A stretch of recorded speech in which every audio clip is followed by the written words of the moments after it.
Hello, everybody. So I was actually gonna make a video yesterday. Yesterday was Thanksgiving, but I ended up cooking all day long for myself and a couple of people who, like myself, didn't have family to be with on this holiday that is very much centered around family for most people. And, my background being a therapist and a tarot reader has got me thinking quite a bit about, what people typically go through around these holidays. In addition to, the very tense political atmosphere of the time that's creating a lot of intergenerational strife, particularly around holiday gatherings. There's also just this general emphasis on the way intergenerational trauma affects people and relationships. And this is a particular area of interest for me. My background or my area of study that I have chose to focus on is attachment wounding.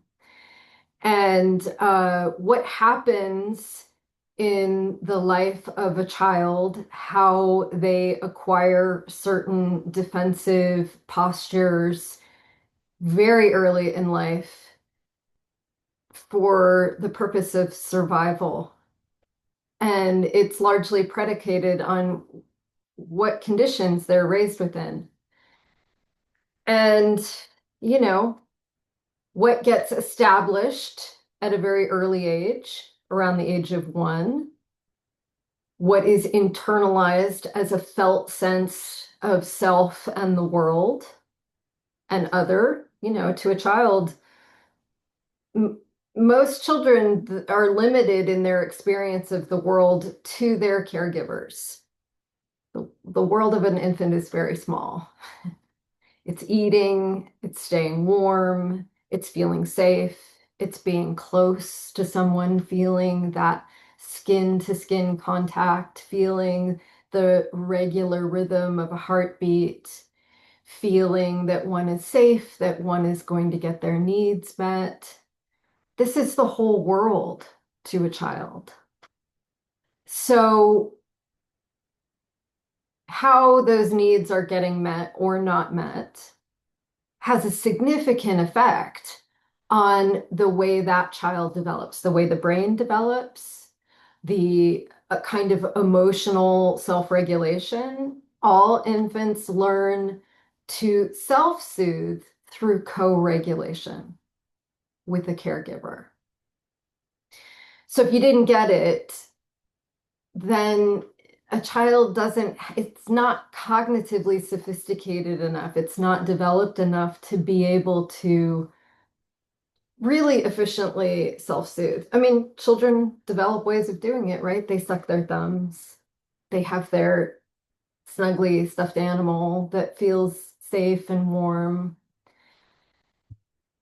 But by and large, it's not the most efficient way to come into a state of feeling that full body relief of like, I'm safe and I can get my needs met, which then translates to secure attachment.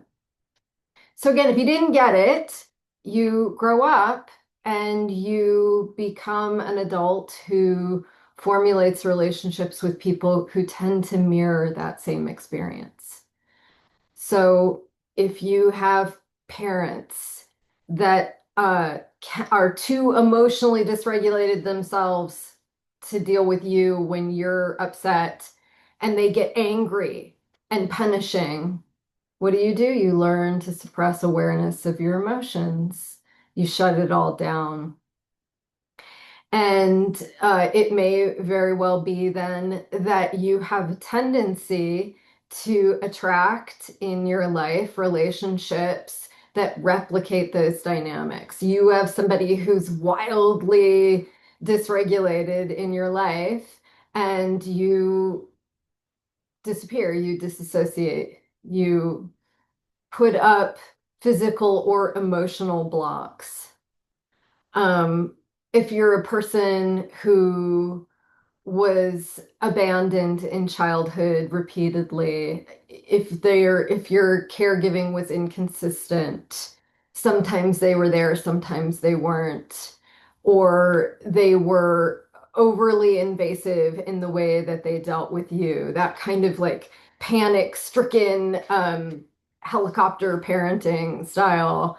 Um, you may be a person then who attracts partners who um, are rejecting of you, that activates that sense of panic and constant fear of abandonment. Um, Again, this is all attachment stuff. And I think a lot of the issues that we're looking at in society right now are actually related to just insufficient circumstances that are baked into the way society is structured that doesn't allow us to actually attune to children in a good enough way. I mean, let's just look at the fact that we don't have universal health care in this country. We are not providing women with maternity leave. The cost of living is so high that a mother can't afford to stay home with her children in the first years of its life, even if she wanted to, right? Not every woman is going to choose that. But we also don't we don't invest money systemically into providing decent childcare. You know, all the attachment research is that, ideally you want the child to stay with the primary caregiver, the mother or the father, and to be tended to in that first year of life by somebody who is closely invested in the life of that child, who can provide that sense of attunement, provide that sense of safety, that has a sense of expressed delight in the presence of that child. But if we actually, as a society, valued childcare at all, that would include teaching all people. I mean, I think there should absolutely be education on this at the high school level, maybe even a little bit earlier, about attachment theory and child development. Because almost every person in society is going to grow up and have kids of their own. That is generally the norm. And it is insane how many people don't understand the basics of attachment theory. I have a tendency to believe that this is intentional.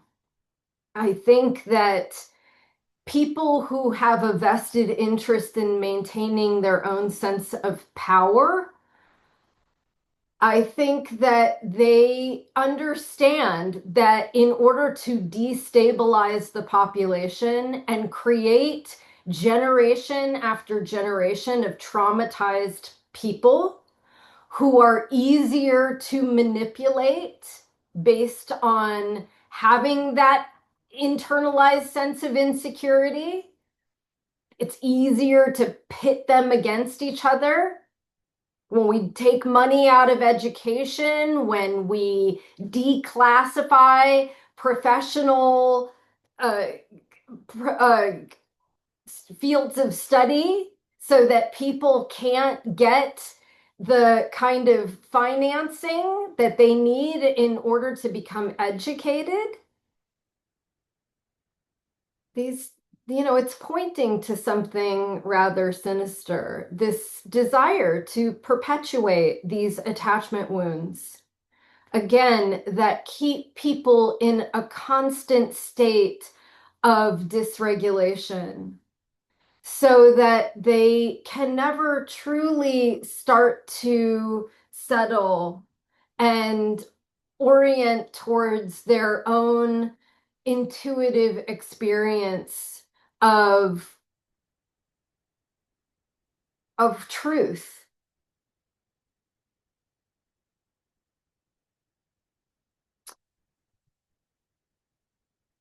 It is my feeling as a therapist and as somebody who, there's a reason that I, found this field of study and have devoted myself to understanding attachment theory and treating attachment wounds.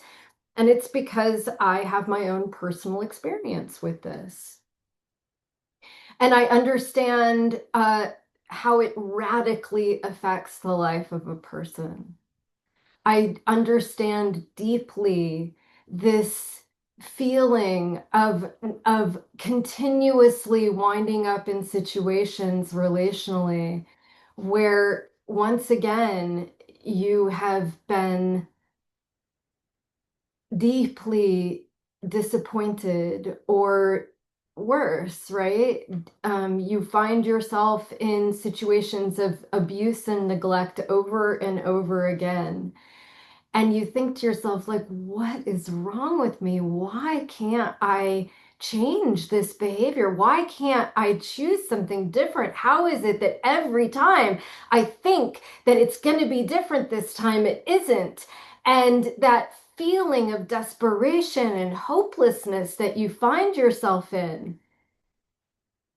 For me, healing the attachment wound meant being able to resolve the trauma that was lurking beneath the surface that I couldn't quite see clearly.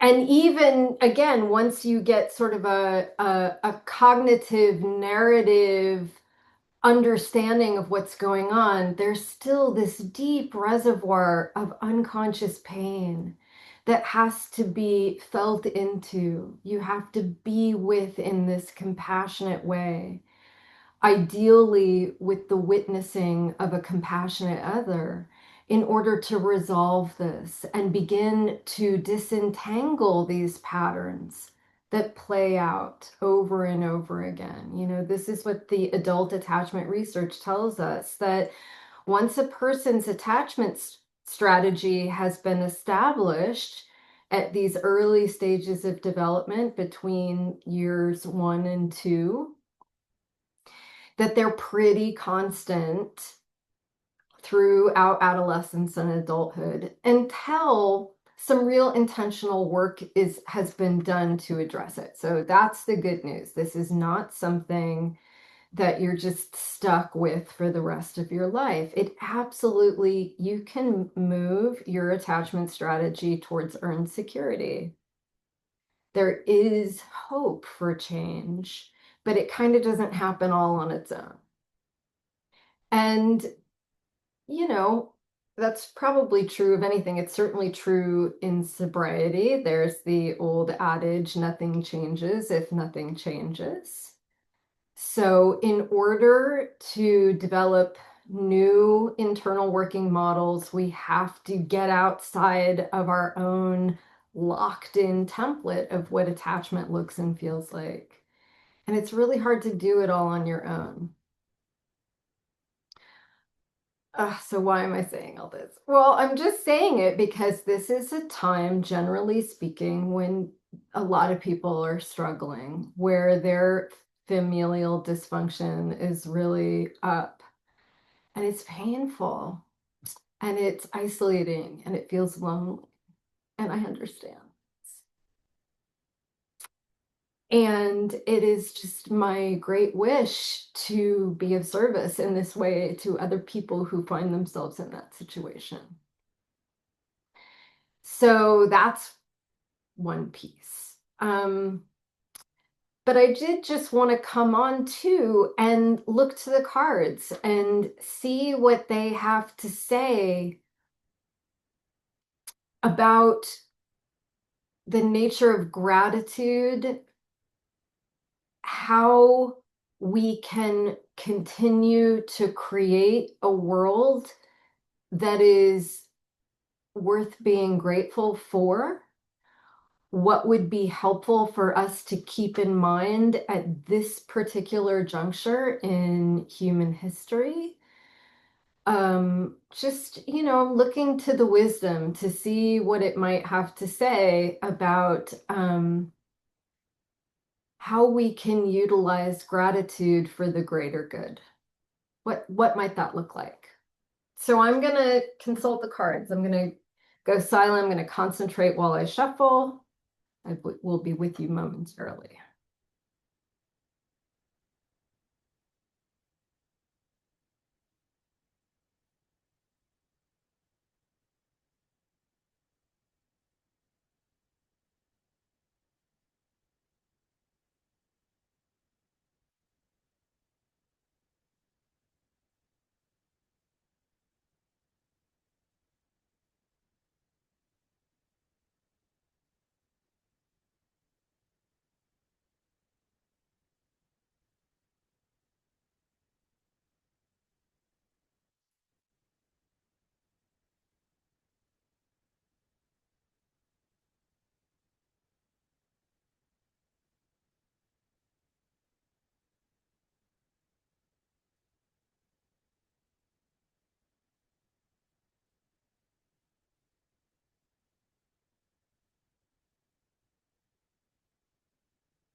I'm just gonna say a prayer over these cards.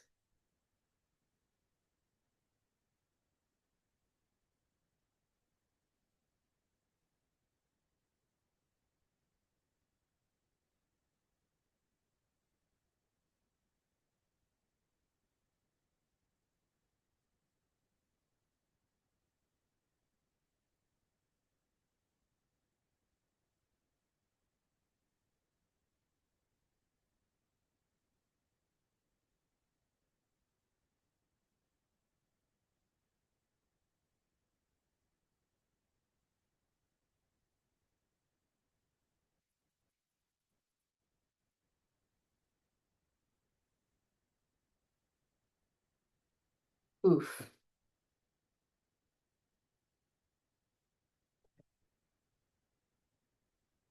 Hmm. Hmm.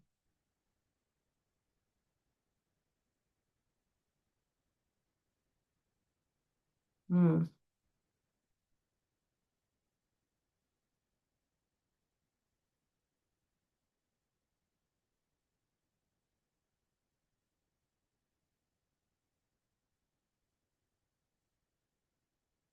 Well, such wisdom from the tarot. So, not surprisingly, here we have the devil. And, the devil has been making an appearance in the last few polls that I've done. And I actually write pretty extensively about the devil in my thesis, which is really about utilizing the tarot as a kind of projective test to assess a person's attachment strategy based on the images that arise, intuitive meaning that comes through these very pregnant archetypal images, and how it lands with the person. And this one is pretty clear that we're dealing with a system of oppression, what it feels like. So let's just look at it in terms of like this very terrifying figure that seems to be subordinating these two people. This is really what it feels like to grow up in a household of neglect and abuse.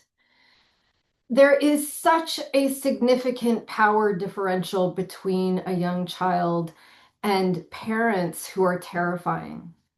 And again, I really want to be clear about this because attachment theory really gives us this understanding that parents parent typically the way that they were parented. So when parents are resorting to substance use in order to manage their own intolerable suffering, when they are checking out around alcohol or drugs, and it is wildly affecting their mood, their behavior, that they're completely incapable of being present for the child or for anyone else. When they are captured by rage and they are reacting to everything and they're terrifying the child, whether there's a physical exchange or not, whether the parent is being physically violent with the child, this unbridled rage is terrifying to a child. These are sort of archetypal elements that are coming through in the devil. And so we can even think of this like the unchecked demons that capture us and rule us in such a way that we no longer have a choice about the way that we are going to interface with the world at large or our loved ones, including our children. And of course, the experience of the child then is to be locked in this position of terror, to be frozen in time, to be incapable of breaking out of that horrific pattern of fight, flight, or freeze. In this case, it's very much an observation of being frozen, being enslaved by these fearful specters of unresolved trauma. And so, you know, this may be describing situations in our lives that we're continuing to get stuck in. Again, you grow up in an abusive household, it is likely that then you choose abusive partners. It's just the research supports that as true. And again, it's maddening, right? You're like, I've gone to therapy. I understand this. Why do I keep falling into these patterns? Because there's this kind of learned helplessness. There's this deep unconscious material that this framework that we're operating out of that we don't even consciously know is there. And until we're willing to do this deeper internal work, which is about being with these parts of ourselves that have been living in exile since we were small children and reclaiming them, connecting with them, making those internal parts of ourselves who live in a constant state of fear feel safe again to emerge, to explore. Then it's just we get stuck in these old patterns. But again, look at our primordial man and woman who are under the spell of this fractured being, fractured through trauma, bestial in its nature. It has been dehumanized, so it can't recognize the humanity of anyone else. This is what happens to us when we are in the deepest throes of our unresolved trauma. That is really very much what narcissism or sociopathy looks like. Somebody who has been so fractured psychically by their own trauma and abuse that they become monsters themselves. I think maybe you might be able to draw some conclusions between what I'm saying and people in high levels of power within our society. So, how do we free ourselves from these chains? Well, first we have to recognize that there is an alternative. That this is not the only way. This hierarchical look at the imagery, this pyramidal structure within the imagery of the card. The implication that our primordial man and woman are in the throes or under the thumb of this demonic force, that they are trying to manage how intolerable their circumstances are through passion and substance, right? Here we have the tale of grapes referring to wine, the tale of fire referring to the heat, the passion that burns us up from the inside out.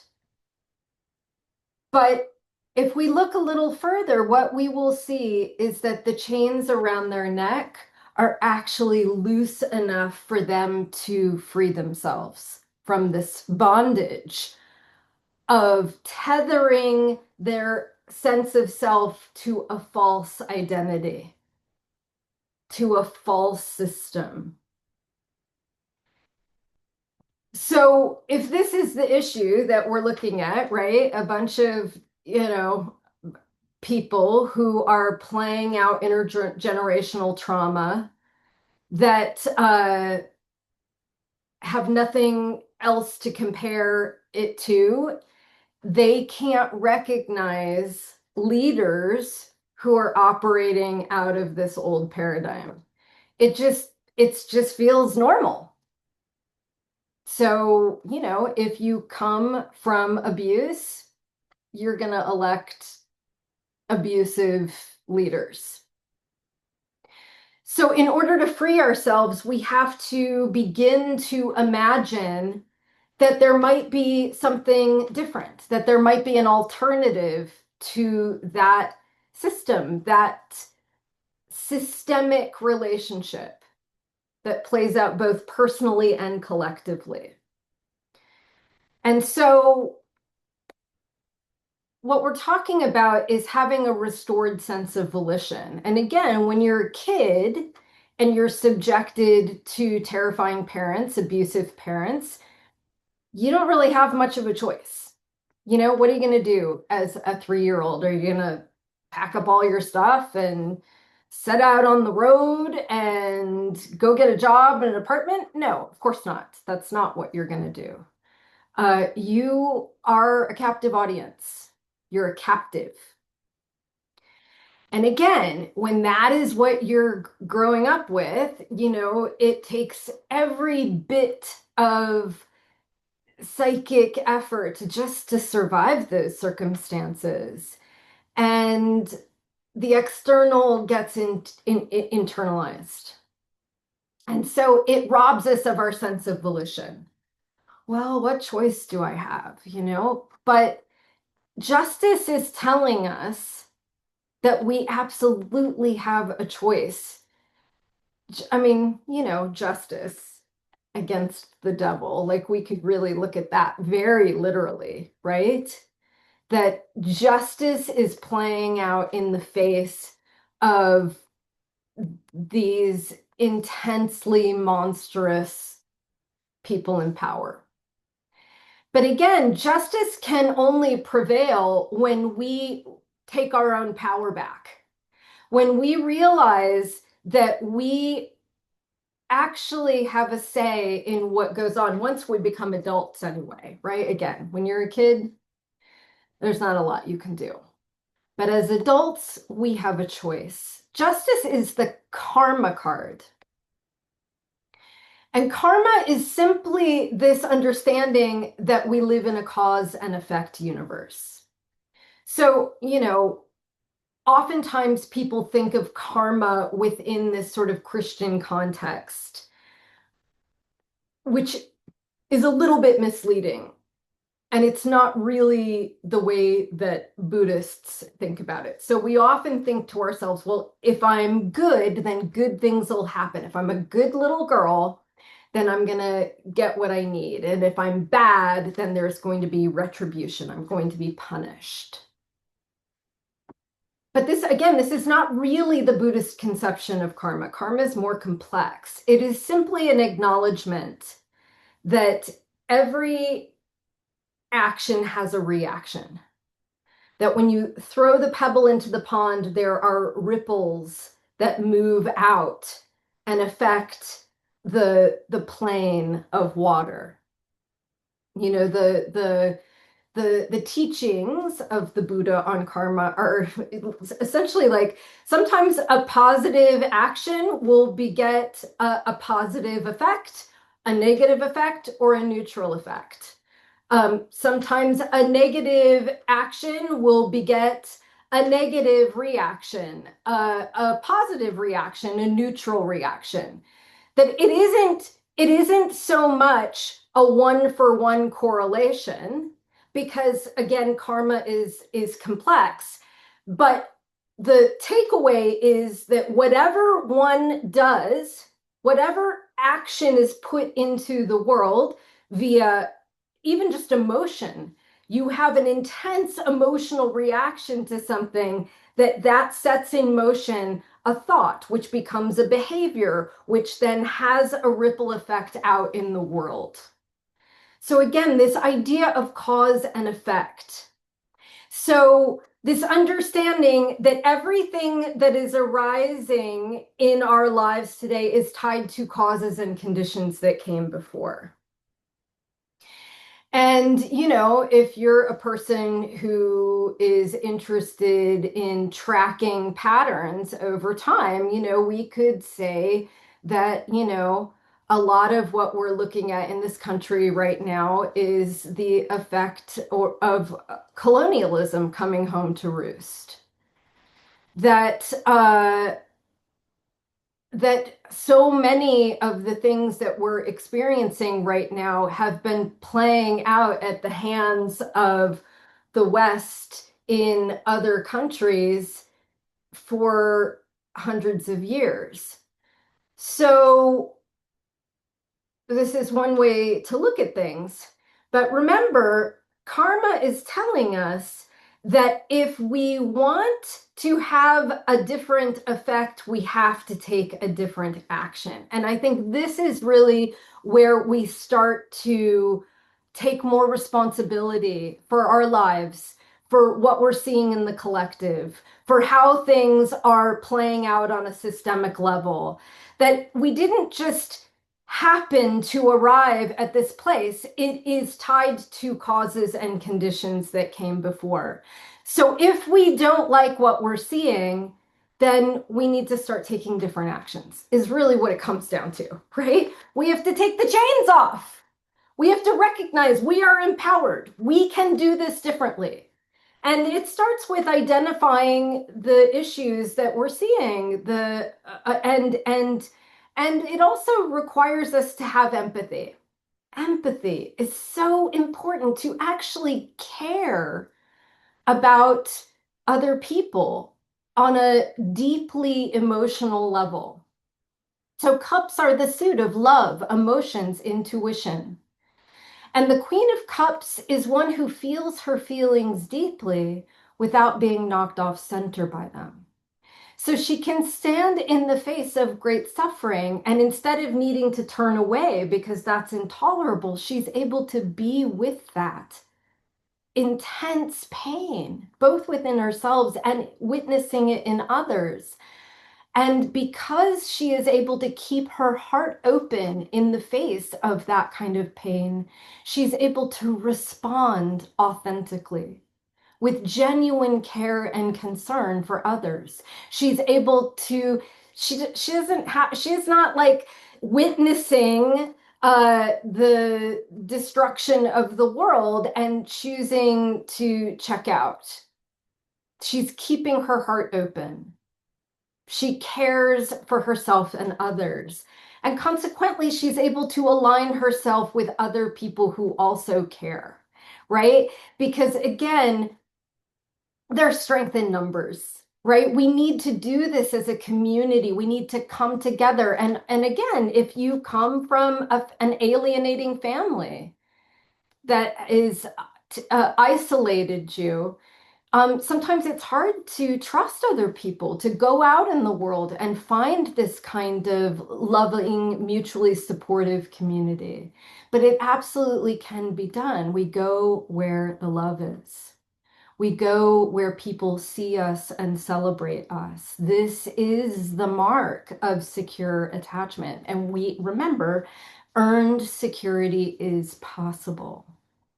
So the more we orient ourselves in this way, the more likely it is that we're able to find that with other people. And also, really, this remembrance to not treat our present as though it's our past, right? So, if we're used to relationships, environments that are hierarchical, abusive, uh, you know, trickle down systems of trickle down abuse, um, we have to develop this practice of being in the present so that we can respond authentically to what is arising and choose wisely about what actions we're actually going to take. So the Seven of Wands is really an indicator that we've come from some significant difficulty, that we've had to overcome some significant obstacles. And in doing so, we have become like warriors, right? We have had to battle in order to survive, which is not a bad thing, right? There are times where you want to fight the powers that be, right? But if you're in a constant state of fight or flight, if your central nervous system never has a chance to cycle down, then you're going to be reactionary to things. You're going to spin your wheels. It's not always going to be helpful. You don't always want to come out fighting. And so the Seven of Wands is saying there, in the present moment, we have to find our sense of stability. We have to ground ourselves, stabilize ourselves. It isn't you against the world anymore. It's you being supported by the world. There are other people who can support your desire to live in love. And so it's just saying, don't mistake your present for the past. Um, Even though these conditions have been deeply embedded in your psyche, you want to stay in the present moment. You want to find places of safety where you can choose your actions wisely rather than reacting erratically and, possibly spinning your wheels. Again, this is not a time to go it alone. It is normal when you grow up in households where there's a lack of support to become wildly self-sufficient. And again, that's not always a bad thing, right? Like, it is an incredible skill set to develop to be self-supporting, to know how to do a lot of different things, to be able to take on a lot of responsibility because you know that if I don't do it, no one else will. But this Ten of Wands is a reminder that there are real limits to that orientation.